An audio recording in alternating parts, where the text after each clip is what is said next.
Bonjour à tous et bienvenue dans ce premier épisode de Problématique. Mais avant de commencer, voici un petit pilote de l'émission.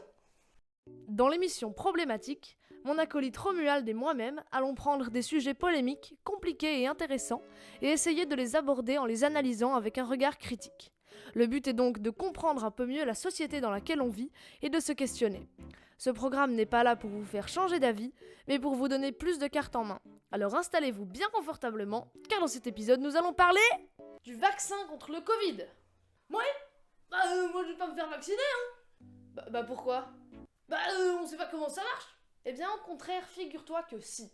Mais avant de savoir comment fonctionne un vaccin, il faut savoir comment fonctionne un virus. Et pour savoir comment fonctionne un virus, il faut savoir comment fonctionne l'ADN. Alors, c'est parti!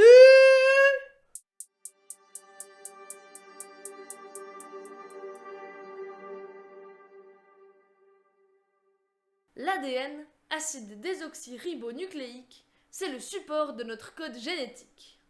C'est un peu comme le plan de notre corps. Ce plan, il se trouve dans le noyau de nos cellules. C'est un peu un mode d'emploi qui permet à nos cellules de fabriquer des protéines et de se diviser en d'autres cellules. Mais l'ADN, c'est qu'un moyen de conservation. En fait, sa molécule, elle sort pas des noyaux de nos cellules. C'est pour ça que l'ADN est transformé en quelque chose appelé l'ARN, acide ribonucléique, qui fait en quelque sorte une copie de cet ADN pour l'amener là où la cellule en a besoin. En entendant ce mot, ARN, vous avez sûrement dû faire le lien avec l'ARN messager. Et c'est normal parce que c'est ce dont il s'agit. Ne vous inquiétez pas, ça vient. Un virus, c'est quoi? Eh bien, c'est un objet biologique qui a besoin d'une cellule vivante pour se reproduire. En gros, si vous attrapez le corona ou la grippe, leurs virus vont s'introduire dans beaucoup de vos cellules et vont exploiter votre machinerie cellulaire pour pouvoir ensuite être reproduits et se propager à d'autres personnes en leur provoquant les symptômes de la maladie. Et pour ce faire, chaque virus va fabriquer de l'ARN qui va être assimilé par votre machinerie cellulaire. En tout cas pour le cas du Covid, parce qu'il y a d'autres virus qui fonctionnent un peu différemment, mais je vais pas en parler en détail dans cette vidéo. Et comme ça, à chaque fois que la cellule va lire l'ARN du virus, elle va fabriquer du virus. En plus de ça, les cellules produites et habitées par ces virus vont mourir au bout d'un moment parce que elles sont pas faites pour ça de base. Et une fois qu'elles meurent, le virus peut s'en aller et aller infiltrer d'autres cellules pour les contaminer. Bon, voilà, maintenant que vous savez comment fonctionne un virus, on peut passer au vaccin. Un vaccin, c'est une version atténuée du virus. C'est comme si tu envoyais un soldat sans armes dans le camp adverse pour lui expliquer ce qu'il doit éliminer. Et du coup, quand le système immunitaire voit ce virus modifié, il prépare des armes qui vont pouvoir battre ce virus, et du coup, quand le vrai virus arrive, il est éliminé en 2-2. Mais le vaccin Pfizer contre le Covid-19 est complètement différent. En fait, il fonctionne pas sur le même principe. Au lieu d'envoyer du virus atténué, comme on le fait normalement, on envoie directement un bout d'ARN que le virus fait d'habitude développer à la cellule. Le système immunitaire va donc produire des défenses contre cet ARN, et lorsque le vrai virus va commencer à se développer, les bouts d'ARN qu'il va produire vont être reconnus et détruits par le système immunitaire. Mais comme l'ARN c'est très fragile, il faut l'encapsuler dans des microvésicules à moins 80 degrés avant de l'injecter, et ça pose des tas de problèmes techniques. Les effets secondaires alors Très bonne remarque. En fait, on est sur un terrain assez incertain. Parce que contrairement à une maladie comme la rage, on connaît pas tout du Covid et de ses vaccins. Donc pour le moment, il est difficile de tirer des conclusions définitives. Mais tu sais, ces substances font l'objet de contrôles assidus pour ne justement pas risquer d'effets secondaires trop importants. Et même si dans le cas de ce vaccin, certains contrôles sont passés à la trappe faute de temps, tu penses vraiment que le gouvernement autoriserait qu'on injecte à sa population un produit dont on ne sait rien? En plus, une entreprise, ce qu'elle veut, c'est vendre ses produits. Donc elle a tout intérêt à avoir le meilleur, et dans le cas du vaccin, celui avec le moins d'effets secondaires. Mais pour parler du sujet, il vaut mieux écouter des preuves d'experts en virologie, et pas un témoignage de Jean-Pierre, cultivateur aguerri de patates. Car le problème avec les témoignages, c'est qu'on se retrouve souvent face à un sophisme. Un sophisme, c'est par exemple constater que B égale A, que C égale A, et donc en déduire que C égale B. Ça marche en maths, mais dans la réalité, pas toujours. Prenons un exemple. Socrate est mortel, B égale A, c'est juste. Les chiens sont mortels, C égale A, c'est juste aussi. Et donc Socrate est un chien, B égale C, on voit bien que c'est faux. Avec le vaccin, ça donne. J'ai pris le vaccin il y a 2 jours, j'ai mal à la tête maintenant, donc c'est à cause du vaccin. Tout est lié. Bon, dit comme ça, c'est facile de parler d'effets secondaires. Mais la réalité est souvent beaucoup plus complexe. Depuis que tu as pris le vaccin, tu as peut-être eu une insomnie, donc peu dormi, donc c'est normal que tu aies mal à la tête. Ou alors tu as une migraine. Ou alors tu es tellement persuadé que tu vas mal réagir au vaccin que tu développes un effet placebo et que finalement tu tombes malade. Bref, c'est un peu facile de voir seulement une partie de la réalité. Il y a les thromboses alors Joker. Mais encore une fois, regardons toute la réalité. Sur 34 millions d'Européens ayant reçu leur première dose, on recense moins de 250 cas de thrombose, ce qui fait 0,00073%. Oui, mais les thromboses liées au vaccin, elles tuent pas forcément des gens qui seraient morts du Covid, hein. Et sur ce point-là, tu as tout juste. En effet, la question, c'est de savoir si on peut risquer la vie de 50 personnes pour en sauver des millions d'autres. Et la question, elle est pas simple. En tout cas, ce qui est sûr, c'est que pour la famille des 50 personnes décédées, la réponse est non. Mais pour les effets à long terme, encore une fois, on sait pas assez bien parce que ça fait pas très longtemps qu'on vaccine, donc on peut pas encore en observer. Mais ça ne veut ni dire qu'il n'y en a, ni qu'il n'y en a pas. Pour le moment, on ne peut qu'attendre, mais hurler ses conclusions personnelles sans aucun fondement, ça attise juste la confusion et la haine. Et je suis pas sûre que c'est ce qu'il faille faire le plus en temps de pandémie. Le vrai problème de ce vaccin, c'est qu'il fait peur, et c'est légitime, parce qu'il est nouveau et assez difficile à comprendre, et que si on s'y connaît pas un peu en science, on peut se sentir complètement largué. C'est pour ça que de nombreuses théories du complot sont nées autour de ce vaccin. Mais ça fait partie d'un problème plus général qui fera sûrement l'objet d'un autre épisode. Ouais, mais le corona, c'est une invention du gouvernement pour nous contrôler et priver de nos libertés, hein.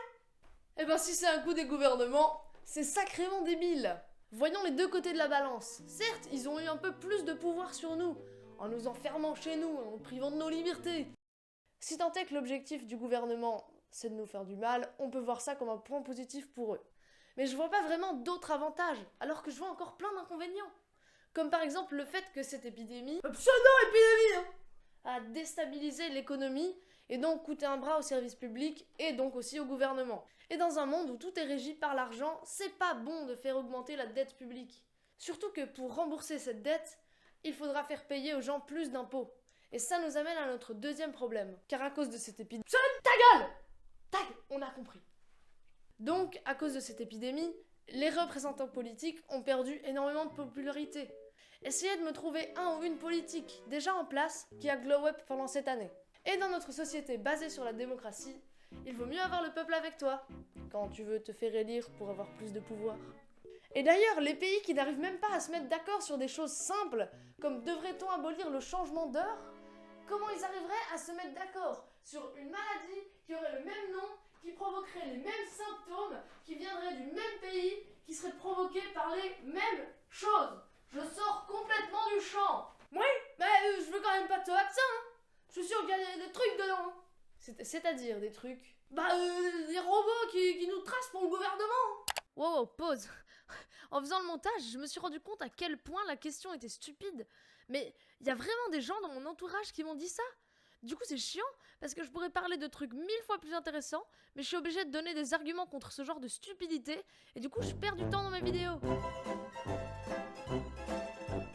Alors premièrement, aurais-tu connaissance d'une technologie capable de passer à travers une aiguille, de s'alimenter en énergie grâce à notre corps, qui ne se ferait pas détruire par notre système immunitaire, qui ne rouillerait pas, qui ne se dégraderait pas, et qui serait capable d'envoyer des signaux à des satellites pour nous localiser?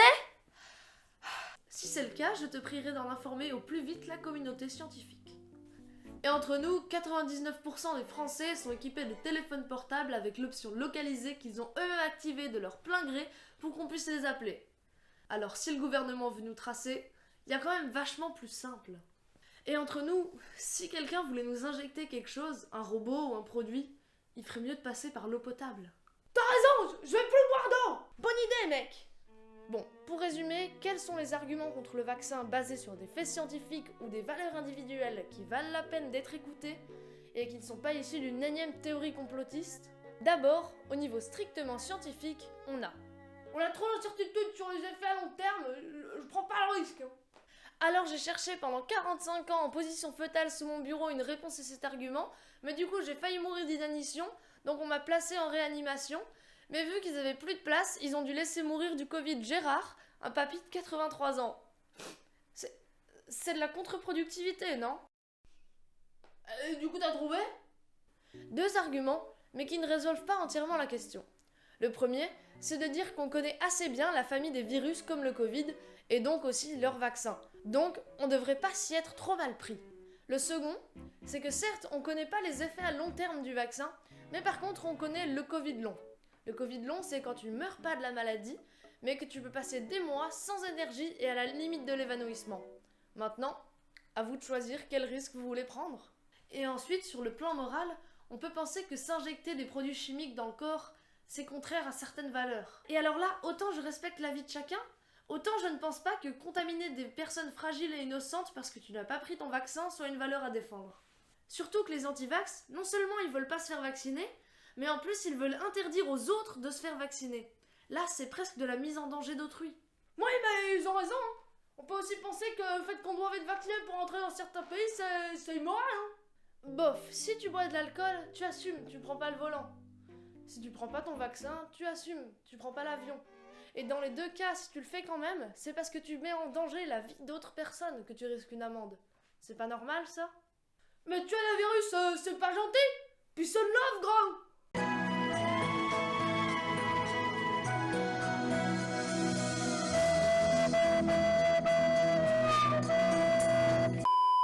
Une dernière chose à propos des personnes qui ne vont pas prendre le vaccin. En temps normal, quand la population a atteint l'immunité collective contre le virus, c'est-à-dire quand une personne a plus de chances de rencontrer une personne immunisée qu'une personne pouvant attraper la maladie, c'est pas grave. Mais le problème, c'est qu'en temps de pandémie, en ne prenant pas le vaccin, vous vous mettez en danger. Alors là, vous allez me dire, bah ça, c'est mon problème, hein. Mais non, pas du tout. Parce qu'en période de pandémie, en tombant malade, vous devenez bêtement un patient supplémentaire pour les hôpitaux qui ont déjà bien assez à faire avec les autres malades du Covid, plus encore tous les autres qui sont malades d'autre chose. Et perso, j'aimerais bien me faire une petite soirée cinéma après être allé au restaurant avant 2030. S'il vous plaît. Bon voilà, la vidéo est terminée, j'espère vous avoir appris quelque chose. Si c'est le cas, n'hésitez pas à vous abonner, à mettre un pouce bleu, à écrire en commentaire un thème qui vous intéresserait pour la prochaine vidéo, ou à me donner votre avis, ou bref, voilà, écrivez tout ce que vous voulez. Et à partager cette vidéo comme Gérard a partagé son Covid. Allez, salut! Oui, bah oui, hein, on s'abonne, hein.